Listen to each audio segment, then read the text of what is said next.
అనంత విశ్వ సంపదని ఆకర్షించడానికి మీ ముందుకు వస్తుంది అహం బ్రహ్మాస్మి సాధన 11 డేస్ ఎనర్జీ యాక్టివేషన్ ప్రోగ్రామ్.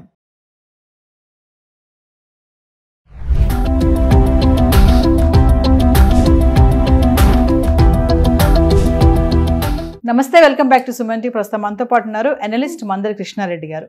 నమస్తే సార్. నమస్తే అమ్మా. సార్, రేషన్ కార్డ్స్ అనేవి మనకి పింక్ అండ్ వైట్ ఉంటాయి కదా. మామూలుగా ఒక న్యూస్ ఏంటంటే రేషన్ కార్డు ఉన్న వాళ్ళకి ఒక బ్యాంక్ 2 లక్షలు ఇస్తుంది అని చెప్పేసి ఒక న్యూస్ అయితే వెళ్తుంది. అంటే ఇలాంటివన్నీ ఒక్కొక్కసారి ఉంటే అదృష్టం అనేది వాళ్ళు ఎప్పుడు ఏది ఇంప్లిమెంట్ చేస్తారనేది తెలియదు. సో రేషన్ కార్డు ఉన్న వాళ్ళకి కొన్ని బ్యాంక్స్ అయితే మనీ ఇవ్వడం జరుగుతుంది అంటున్నారు. ఒకసారి ఆ వివరాల్లోకి వెళ్తే సార్. ఇక్కడ రేషన్ కార్డు ఉన్న వాళ్ళందరికీ అని కాదు, ఇక్కడ ఏంటంటే నిరుద్యోగ యువకులు ఎవరైతే ఉన్నారో రేషన్ కార్డులో వాళ్ళ పేరున్నట్టయితే, అంటే రేషన్ కార్డులో ఉండడం అంటే బిలో పావర్టీ లైన్లో ఉండడం అని దాని అర్థం. రేషన్ కార్డు ఎవరికి ఇష్యూ చేస్తారు?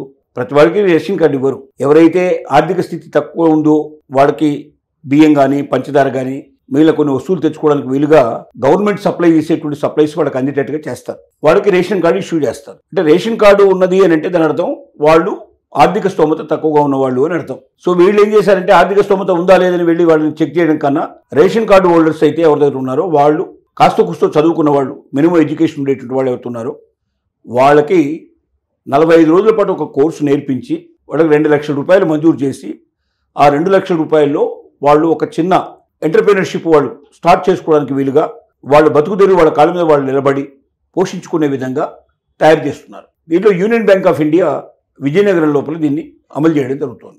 Okay, union bank of India చేస్తోంది. మిగతా బ్యాంకులు కూడా ఈ అవకాశం ఉంది. ప్రతి బ్యాంకు కూడా ఏం ఇస్తారంటే కొంత ఇలాంటి పనులు చేయాలి, కొన్ని ప్రజలకు మేలు చేసేటువంటివి, ముఖ్యంగా నిరుద్యోగ సమస్యను రూపుమాపేటువంటివి, తర్వాత బిలో పావర్టీ లైన్లో ఉండే వాళ్ళని పైకి తీసుకొచ్చేటువంటి కార్యక్రమాలు చేయమనేది ప్రభుత్వ రంగ బ్యాంకులకన్నిటికీ ప్రభుత్వ రంగ సంస్థలకు ఇచ్చేటువంటి ఇన్స్ట్రక్షన్స్.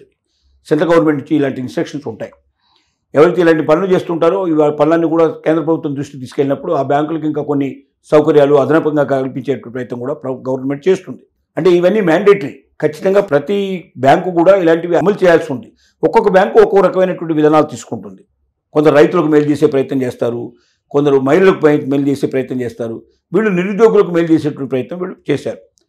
ఈ ప్రయత్నంలో భాగంగా ఆ రేషన్ కార్డు ఉండేటువంటి యువకుల్ని తీసుకొచ్చి డిటిపి డెస్క్టాప్ పబ్లిషింగ్ అనేది మనకి ఏదైతే ఉందో, అంటే దాంట్లోపల అన్నీ వస్తాయి. అంటే ఒక కంప్యూటర్ని ఏ రకంగా ఉపయోగించుకోవచ్చు, దాని ద్వారా మనం ఏ రకంగా టైపింగ్ ఎలా చేయొచ్చు, దాంట్లోపల విండోస్ కానీ మిగతా వాటిని కానీ ఆపరేట్ చేసే విధానం ఏమిటి, ఒక ఫైల్ ఎలా తయారు చేయాలి, ఒక ఫైల్ ఎలా పంపించాలి, ఇలాగ రకరకాలుగా ఒక కంప్యూటర్ విధానాలన్నీ కూడా దాంట్లో నేర్పిస్తారు. దాంతోపాటుగా తెలుగు టైపు, ఇంగ్లీష్ టైపు, ఇంకా కొన్ని చోట్ల హిందీ, ఉర్దూ కూడా ఉన్నాయి. అవకాశం ఉంటే వాటి నేర్చుకోవచ్చు. ఇటు మనకు నార్త్ స్టేట్లో అయితే హిందీ కంపల్సరీగా ఉంటుంది. వాళ్ళ దాంట్లో లోకల్ లాంగ్వేజెస్ కూడా ప్రాముఖ్యత ఇస్తారు. ఇలాగా ఈ భాషలన్నింటిలో కూడా టైప్ చేయడం నేర్చుకున్నట్టయితే దాంతోపాటుగా వాళ్ళు చిన్న చిన్న ఆర్ట్ ఎట్లా చేయాలి, దాంట్లోపల ఒక కార్డు తయారు, పెళ్లి కార్డు ఎలా తయారు చేయాలి, ఒక ఐడి కార్డు ఎట్లా తయారు చేయాలి, మనకి ఇలాంటి రకరకాలుగా నేర్పిస్తారు. అంటే ప్రింటింగ్కి కావాల్సినటువంటిది ముందే ఇక్కడ తయారు చేసుకుని ప్రింటింగ్ తీసుకెళ్ళిపోతే ప్రింట్ ఈజీగా ప్రింట్ చేయడానికి అవకాశం ఉంటుంది. ఇప్పుడు ప్రింటింగ్ చేయాలంటే కూడా ముందుగా ఇదంతా చేయాలి. చేసి దానికి ఒక ఆకారం తయారు చేశాక ఈ ఆకారం తీసుకెళ్ళి ప్రింటింగ్ దాంట్లో పెట్టేస్తే అది ప్రింట్ అయ్యి మొత్తం ఎన్ని కాపీలుగా ఉంటే అన్ని కాపీలు బయటకు వస్తాయి. ఇప్పుడు బాగా మార్కెట్లో వీటికి చాలా డిమాండ్ ఉంది. ఎందుకంటే ఇవాళ ఏ విషయం అయినా సరే, ఒక లెటర్ రాయాలన్నా, లేదా ఒక కార్డు కొట్టించాలన్నా, లేక ఏదైనా ఒక బుక్ పబ్లిష్ చేయాలన్నా, ప్రతి దానికి ఈ టైప్ కానీ, తెలుగు టైపు, ఇంగ్లీష్ టైప్ కానీ టైప్ లోపల టైప్ చేయడం, కంప్యూటర్ లోపల దాన్ని టైప్ చేయడం అనేది చాలా అవసరమైన పరిస్థితి ఏర్పడింది. ఈ పాత టైప్ మిషన్లు ఇప్పుడు పెద్దగా ఎవరు ఉపయోగించట్లేదు, అంతా కంప్యూటర్లోనే టైప్ చేయడం నేర్చుకుంటున్నారు. రెండోది మెయిల్స్ పంపించాలన్నా కూడా, వాట్సాప్లు కూడా బల్క్గా పంపించాలన్నా కూడా, వీటన్నిటికీ కూడా మనకు బాగా ఉపయోగపడుతుంది.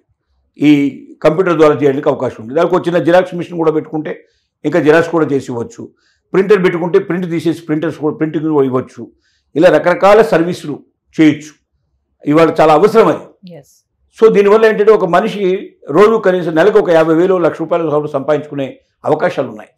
సో వీటన్నిటికీ విధిగా ఇదిగా ఉంటుందనే ఉద్దేశంతో సెలెక్ట్ చేసి కొంతమందికి రేషన్ కార్డు ఉన్నటువంటి యువకుల్ని సెలెక్ట్ చేసుకొని వాళ్ళకు 45 రోజుల పాటు ట్రైనింగ్ ఇచ్చి వాళ్ళకు ఒక 2 లక్షల రూపాయలు శాంక్షన్ చేసి 2 లక్షలతో వాళ్ళు ఒక ఉపాధి కేంద్రాన్ని తయారు చేసుకొని వాటిలో ఒక టైప్ మిషను, ఒక కంప్యూటరు, దాంతోపాటుగా ఒక ప్రింటరు, దాంతోపాటుగా వాళ్ళు ఒక వీలైతే జిరాక్స్ మిషన్ లాంటివి పెట్టి టోటల్గా వాళ్ళ జీవితాన్ని వాళ్ళు నడిపేట్టుగా ఆ డబ్బులు మళ్ళీ తిరిగి కట్టేటట్టుగా అవకాశం ఉండేట్టుగా కొంత ఏదైనా మళ్ళీ సబ్సిడీ ఇచ్చే అవకాశాలు ఉంటే అది ఇచ్చేట్టుగా ఒక్కొక్క బ్యాంకు ఒక్కొక్క పద్ధతిలో దాంట్లో ఉంటుంది. ఈ రకంగా యూనియన్ బ్యాంకు ఒక మార్గదర్శకంగా ముందుకు వచ్చింది. ఇతర బ్యాంకులు కూడా దీన్ని అనుసరించే ప్రయత్నాలు జరుగుతున్నాయి. దానికి ఇప్పటివరకు మాత్రం విజయనగరంలో ఇది సక్సెస్ఫుల్గా రన్ అవుతుంది. భవిష్యత్తులో ఇది టోటల్గా 2 రాష్ట్రాలకి, తెలుగు రాష్ట్రాలకు విస్తరిస్తుందని మనం నమ్ముదాం. అంటే సార్ బ్యాంకులు ఇలా రేషన్ కార్డులు ఉన్న వాళ్ళకి ఇలాంటి ఆపర్చునిటీస్ అనేవి ఇలా ఇవ్వడం జరుగుతూ ఉంటాయి సార్? గతంలో జరిగాయి ఎప్పుడైనా? అంటే రకరకాలుగా అదే చెప్తున్నాను. కొంతమంది మహిళల్ని పైకి తీసుకురావడానికి డ్వాక్రా మహిళల్ని అట్లా సెలెక్ట్ చేసుకొని వాళ్ళు కొంత మేలు చేసే ప్రయత్నాలు చేస్తారు. అంటే రకరకాల ఎంటర్ప్రీనర్షిప్లు చేస్తారు, కుట్టు మిషన్లు నేర్పించడం లాంటివి, ఇట్లా రకరకాల ఒక్కో దగ్గర టేక్అవుట్ చేస్తారు.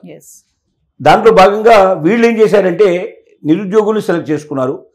వాళ్ళు ముఖ్యంగా పావర్టీ లైన్లో, బిలో పావర్టీ లైన్లో ఉండే వాళ్ళని సెలెక్ట్ చేసుకొని వాళ్ళకు 2 లక్షల రూపాయలు ఇవ్వడం ద్వారా, అంటే వాళ్ళకి లోన్ లాగా ఇచ్చి ఆ 2 లక్షల రూపాయలు వాళ్ళకి మళ్ళీ తిరిగి దాంట్లో కొంత సబ్సిడీ ఇచ్చినప్పుడు కొంత కట్టేట్టు ఏర్పాటు ఉండి వాళ్ళ కాళ్ళ మీద వాళ్ళు నిలబట్టేట్టుగా వీళ్ళు ఏర్పాటు చేశారు.